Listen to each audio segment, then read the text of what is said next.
দেশটাকে নিয়ে গেছেন, আমার মনে হয় না পৃথিবীতে এর চেয়ে কোনো অস্বস্তিকর, অনিশ্চিত কোনো দেশ, কোনো সমাজ আছে। এর চেয়ে অনিশ্চিত কোনো দেশ হইতে পারে না। আমি আপনার মরলে কোনো কোথাও বিচার আছে এটা আমার আর এখন জানা নাই। আপনি খুন হইলে কোথাও গিয়ে এফআইআর করতে পারবেন, এটা আর কোথায় এফআইআর করতে পারবেন আমি লয়ার হিসেবে বলছি, এটা মানুষ জানে না। আপনি অপমানিত হইলে, মব দিয়ে অপমানিত হইলে কেউ আইসা এই মবকে ফিরাবে, এটা মানুষ মনে করে না। মাঝে মধ্যে সামরিক বাহিনীকে দেখা যায় কিছু প্রতিরোধ করতে বা কিছু প্রতিকার করতে। এর চেয়ে দুর্ভাগা মানুষ ইউনূস শাহের আমলে এখন যে জায়গায় গেছে, আমি আস্তে আস্তে আমার ভাইকে বলছিলাম যে হাসিনার আমল, এটা স্বৈরাচারের আমল বলেন আর ফেসিস্টের আমল বলেন, হাসিনার আমলে নেতৃত্ব, ফেসিস্ট হইলেও স্বৈরাচার হইলে একটা নেতৃত্ব ছিল, ওখানে গিয়ে বলা যাইতো যে আমি আমার এই দাবি। এখন কিছুই নাই। জামাত শিবির যারা এদেশের মুক্তিযুদ্ধে বিশ্বাস করে নাই, মুক্তিযুদ্ধের বিরুদ্ধে যুদ্ধ করেছিল, এখনো তারা মুক্তিযুদ্ধ চায় না, এরা আছে এটার মধ্যে। এই দেশটাকে তারা রাখতে চায় না, এই দেশটার নাম তারা পরিবর্তন করতে চায়, এই দেশটার সংবিধান তারা পরিবর্তন করতে চায়, এই দেশটার মানুষের বিহেভিয়ার তারা পরিবর্তন করতে চায়, এই দেশের মানুষের সব কিছুকে, হাজার বছরের শিক্ষা, সংস্কৃতি, সাহিত্য, ইতিহাস সব কিছু পরিবর্তন করতে চায়। এবং এই মিশন নিয়ে, যে মিশনটাকে আমি বলি পৃথিবীর সবচেয়ে জঘন্যতম মিশন, সেই মিশনটা নিয়ে জামাত এখানে আসছে। তাদের 54 বছর আগের তাদের পিতৃপুরুষদের পরাজয়ের প্রতিশোধ নেওয়ার জন্য আসছে। সব ঘটনা এখানে চলছে। একদিক দিয়ে ইউনূস সাহেব বলতেছে ইলেকশন দেশে হবে না, আমি বলছি ইলেকশন দেশে ইউনূস সাহেবের অধীনে ইলেকশন হওয়া উচিত না। উচিত না নাকি হবে না? হবে না যদি বলি আপনি আমাকে বিতর্ক করতে পারবেন, তাহলে একটা লোক 50 বছর থাকতে চায় কেন? তার আকাঙ্ক্ষাটা কি? কিন্তু তিনি তো বারবার বলছেন যে ফেব্রুয়ারিতে নির্বাচন অবশ্যই হতে হবে। ওনার বলাটাকে কি বলবো আমি? এই দেশে একদল মানুষকে কি বলা হয়? সকালে যে একরকম কথা বলে, একই মানুষ দুপুরে আবার অন্যরকম কথা বলে, রাত্রে আবার অন্যরকম কথা বলে, তাকে কি বলে? আমি ইউনূস সাহেবকে সেই কথাটা বলতে চাই না যে গ্রামে এদেরকে বাটপার বলা হয়। আমি এই কথাটা ইউনূস সাহেবকে বলতে চাই না। তো এত বড় মানুষকে আমি এই কথা বলবো কেন? কিন্তু ওনার কথা তো বিশ্বাস করে না বাংলাদেশের মানুষ। সাংঘাতিকভাবে এখন উনি অজনপ্রিয় বাংলাদেশে। উনি বলতেছে বাংলাদেশের সব মানুষ নাকি, কিছু রাজাকারের বাচ্চারা ছাড়া তারা তো কেউ সমর্থন করে না, আর কিছু লাভে লুবে যারা আছে এইসব ছেলেপেলেরা, যারা আঙ্গুল ফুলে কলা গাছ ফুলে বট গাছ ফুলে জোড়া বট গাছ হইতেছে, 1 টাকা ছিল না 100 কোটি টাকা যাদের হয়েছে, তারা চায় ইউনূস সাহেব অনন্তকাল থাকুক। আর যারা দেখেন সচিবালয়টাকে এমন করা হয়েছে, এটাকে যদি সচিবালয় বলেন তাহলে ভুল বলা হবে। এটা একটা ডাকাতির কেন্দ্র। এখানে একজন সচিব পরিবর্তন করতে নাকি 50 কোটি টাকা লাগে, একজন ডিসি পরিবর্তন করতে 10 কোটি টাকা লাগে, একজন ভালো জায়গাতে পরিবর্তন হইতে 20 কোটি টাকা লাগে। এই যে ব্যবসা শুরু হয়েছে, এইটা কোনোদিন ছিল না, এমনকি হাসিনার আমলেও ছিল না। এটা তো একটা, এই দেশটাকে ধ্বংস করা হচ্ছে। এই দেশে ইলেকশন হবে আপনি মনে করতেছেন? আপনি মনে করলে আপনার বিশ্বাসের প্রতি আমি কোনো আঘাত করব না, কিন্তু আমি বিশ্বাস করি না যে ইউনূস সাহেবের আমলে কোনো ইলেকশন হবে বা হওয়া উচিত। কারণ স্বার্থ চরিতার্থ করার জন্য, জামাতের স্বার্থ চরিতার্থ করার জন্য এই ছেলেগুলাকে দিয়ে কাজগুলা করাচ্ছে। এনসিপি কিসের দল? আর ওই আমাদের দেশের রাজনৈতিক নেতারা এখন কিছু ওই 5 স্টার হোটেলে ডিনার আর লাঞ্চ খাওয়ার জন্য গিয়া ওই আলী রিয়াজের মিটিংয়ে বসে এনসিপির গুরুত্ব দেওয়া কথা বলে, এরা যায় কেন? এনসিপি কি? এনসিপিকে তো নিবন্ধনে দেওয়া হচ্ছে বলে এর মধ্যে আমরা দেখেছি যে এনসিপিকে দল হিসেবে নিবন্ধন দেওয়া হচ্ছে। এনসিপি কোনো দল না, এখন পর্যন্ত এনসিপি প্রমাণ করতে পারে নাই তারা কোনো রাজনৈতিক দল। জি, আমরা আসবো আপনার কাছে। আমরা এনসিপি যেটা হইতেছে ষড়যন্ত্র, এদেরকে দিয়ে ষড়যন্ত্রটা করানো হচ্ছে এবং এদের পিছনে ইউনূস সাহেব এবং জামাত আছে। এনসিপি কি? আচ্ছা, আমরা একটু শুনে আসি, দেখি রাজিকুজ্জামান রতন এই বিষয়ে কি বলেন। যে ওনার বেশ কিছু আসলে বিতর্কের প্রশ্ন তুলেছেন।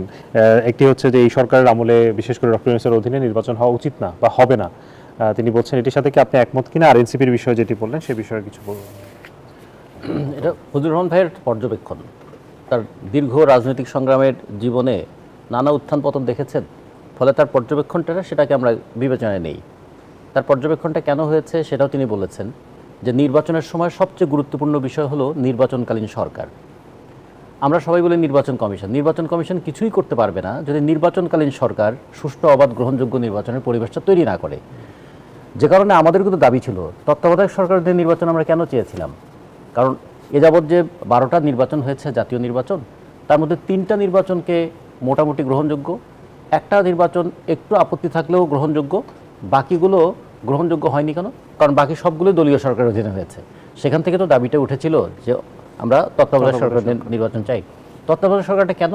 যে এই সরকারটা কোনো দলের প্রতি পক্ষপাতিত্ব দেখাবেন না। অন্তর্বর্তীকালীন সরকার কিন্তু সামনে সেই সুযোগ এবং সেই দায়িত্বটা ছিল যে তিনি কারোর প্রতি পক্ষপাতিত্ব দেখাবেন না।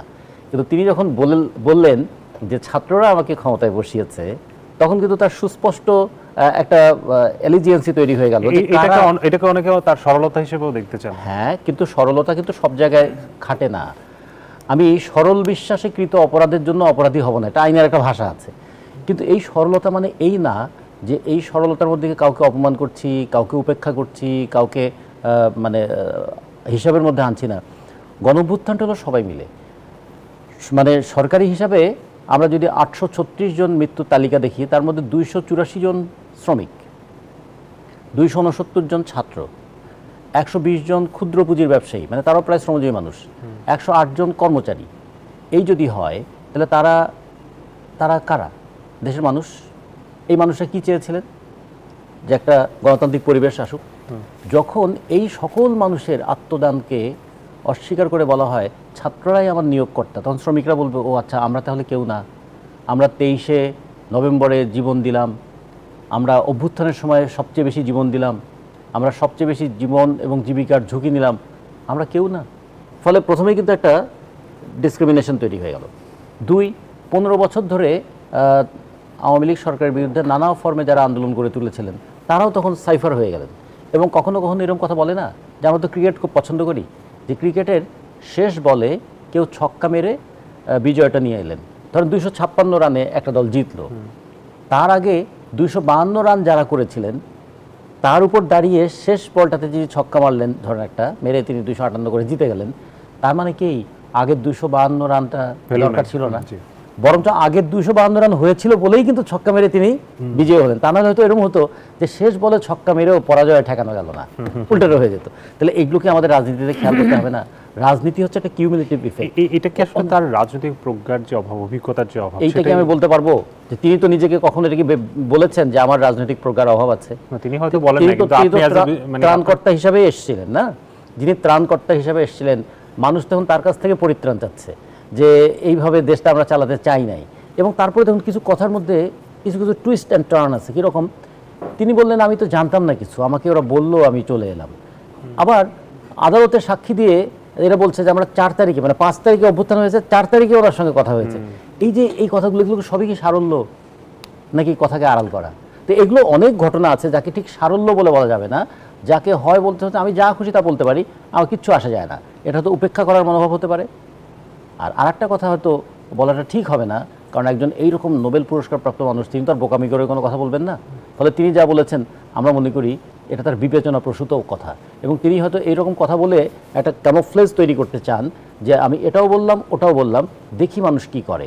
এটা একটা ইয়েও হতে পারে, তার পালস বুঝতে চাচ্ছেন। কিন্তু পালস বুঝতে গিয়ে নিজের পালসটাও একটু খেয়াল রাখতে হবে যে মানুষ যদি একবার অবিশ্বাস করতে শুরু করে, তখন মানুষ কিন্তু একটা ভালো কথাকেও আর বিশ্বাস করবে না, সঠিক কথার প্রতি মানুষের আস্থা থাকবে না। অবিশ্বাস করতে শুরু করেছে তো ইতিমধ্যেই যথেষ্ট পরিমাণে শুরু করেছে। এবং যেটাই ফজলু ভাই যেটা বললেন যে মানুষ অনেকে মনে করে যে তিনি কি নির্বাচনের কথা বললেও নির্বাচন আসলেই দেবেন কিনা, এই প্রশ্নটা তিনি কিন্তু বহুবার বলেছেন নির্বাচন হবেই, ফেব্রুয়ারিতেই হবে। কিন্তু যতই তিনি জোর দিয়ে বলেন মানুষ ততই সন্দেহ করে, কার্যক্রমে মনে হচ্ছে। জি, আমরা আসবো আবারও, বিরতির সময় হচ্ছে। দর্শক, RICL স্টিল জনতন্ত্র গণতন্ত্রের নিচ্ছি বিরতি, ফিরছি একটু পশ্চাতে থাকবে।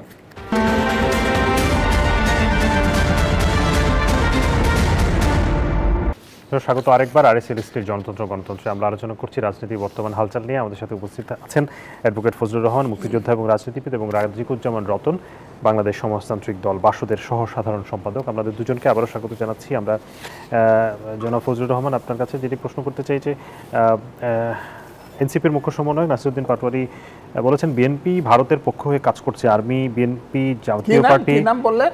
নাসিরউদ্দিন পাটোয়ারি। নাসিরউদ্দিন পাটোয়ারি। আচ্ছা, জি জি, তিনি বলেছেন বিএনপি ভারতের পক্ষ হয়ে কাজ করছে, আর্মি, বিএনপি, জাতীয় পার্টি এবং আওয়ামী লীগ এক পক্ষ হয়ে নাকি এখন কাজ করছে।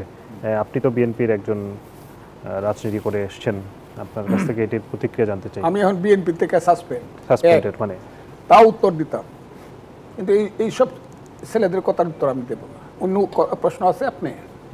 আমি এদেরকে কোনো রাজনৈতিক দল মনে করি না।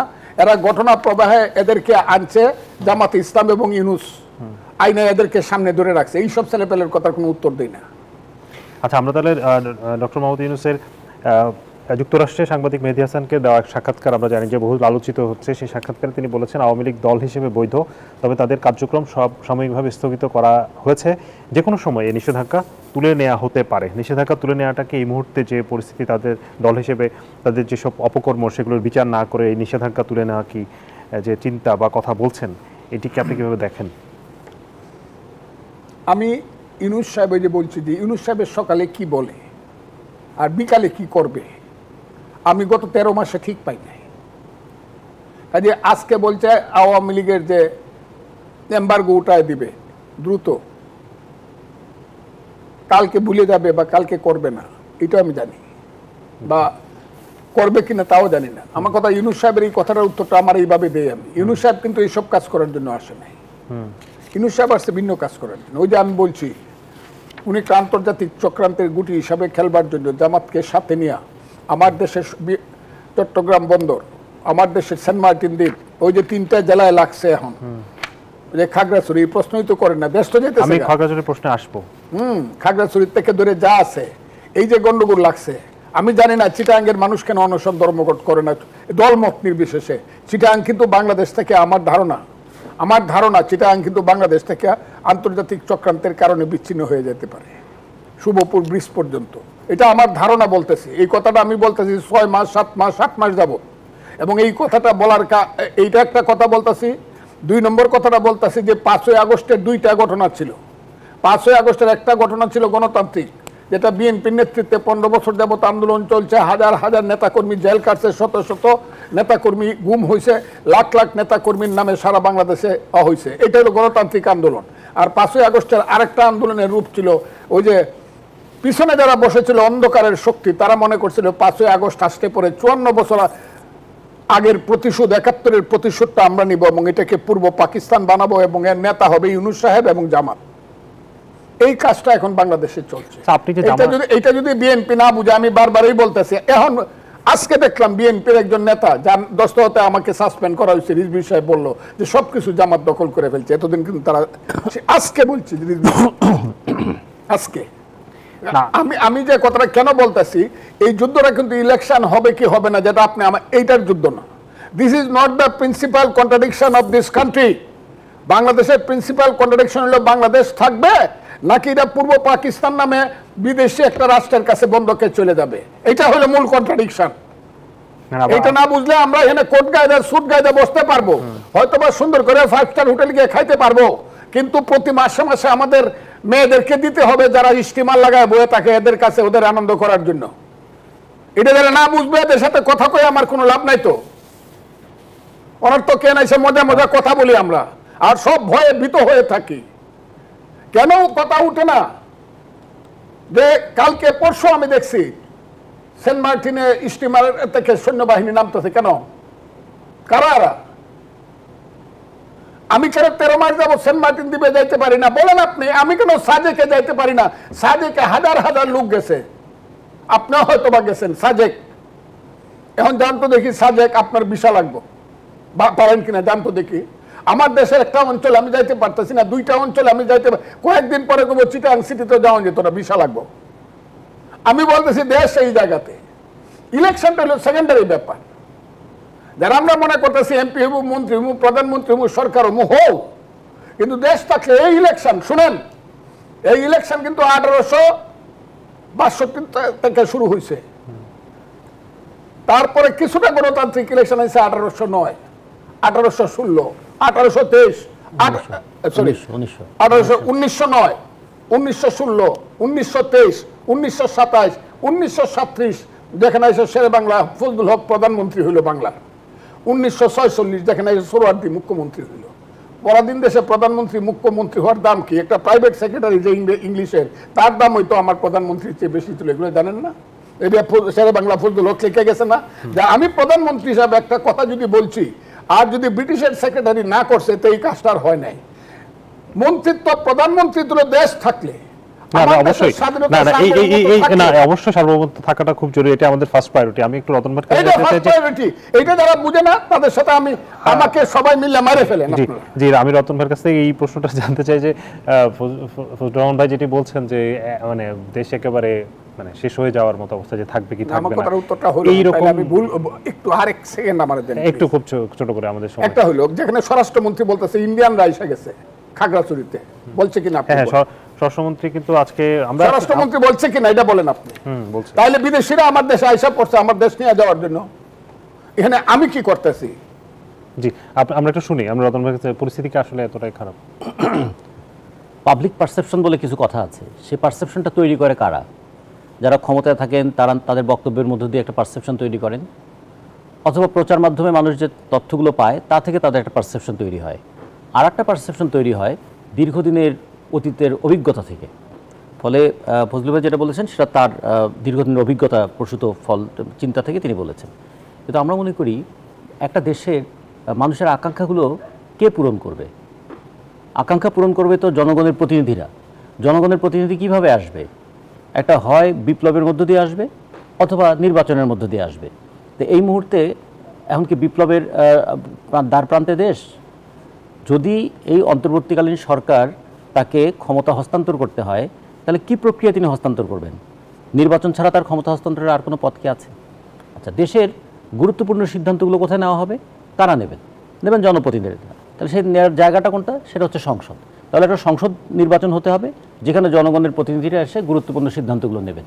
এই যে সাধারণ কথাটাকে এত জটিল করে তোলা হচ্ছে কেন? এবং আমাদের কয়েকটা ঘটনা কালকে আবার মাদাগাস্কারেও আমরা দেখলাম একটা দুর্নীতি দুঃশাসনের বিরুদ্ধে একটা মানে জনগণের বিস্ফোরণ ঘটেছে। এই যে কয়েকদিন আগে যে নেপালে হলো, তারও আমাদের দেশের আগে যে শ্রীলঙ্কায় হয়েছিল, সেই দুই দেশ থেকে আমাদের কোনো শিক্ষা নেওয়া হয় নাই। আমাদের 3 বছর আগে যে ইয়েতে হয়েছিল তিউনিশিয়া, সেখান থেকে কোনো শিক্ষা নেওয়া হয় নাই। তিউনিশিয়ায় অভ্যুত্থানের পরে যখন আবার ডানপন্থী ধারায় দেশ চলে গিয়েছে, দেশটা একদম মানে ছারখার হয়ে গেল।